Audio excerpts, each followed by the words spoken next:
എന്തുകൊണ്ട് നമ്മൾ തോറ്റു എന്നുള്ളത് ലളിതമായിട്ടൊക്കെ പറഞ്ഞാൽ എന്താ? സ്റ്റഡി ക്ലാസ്സിലൊന്നും കൃത്യമായി വരാത്തതുകൊണ്ടാണ് നിനക്കൊന്ന് മനസ്സിലായി. കോട്ടപ്പള്ളിക്ക് മനസ്സിലായോ? എങ്കിലും ഒന്ന് പറഞ്ഞു തന്നാട്ടെ, നമ്മൾ എന്തുകൊണ്ട് തോറ്റു? അത് വീട്ടിൽ പോയി ചോദിച്ചാൽ മതി. ഈ മെമ്പർമാരിൽ നിന്ന് വരുന്ന ചർച്ച, സാധാരണ ജനങ്ങളിൽ നിന്ന് പറയുന്ന അഭിപ്രായങ്ങൾ, ഇതെല്ലാം കേട്ടിട്ട് പാർട്ടി തിരുത്തൽ നടത്തുന്നില്ലെങ്കിൽ പാർട്ടി വിനാശകരമായ നിലയിലേക്ക് പോവുകയാണെന്ന് പറയാൻ കഴിയില്ല. വിമർശനം ഉൾക്കൊള്ളൂ.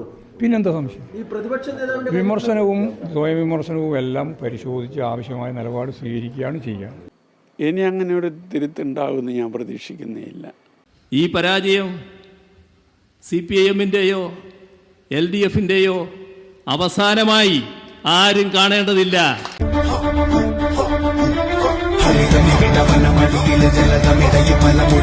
അമര സമര ധ്വജമുയർത്തി അടിമ ജീവിതം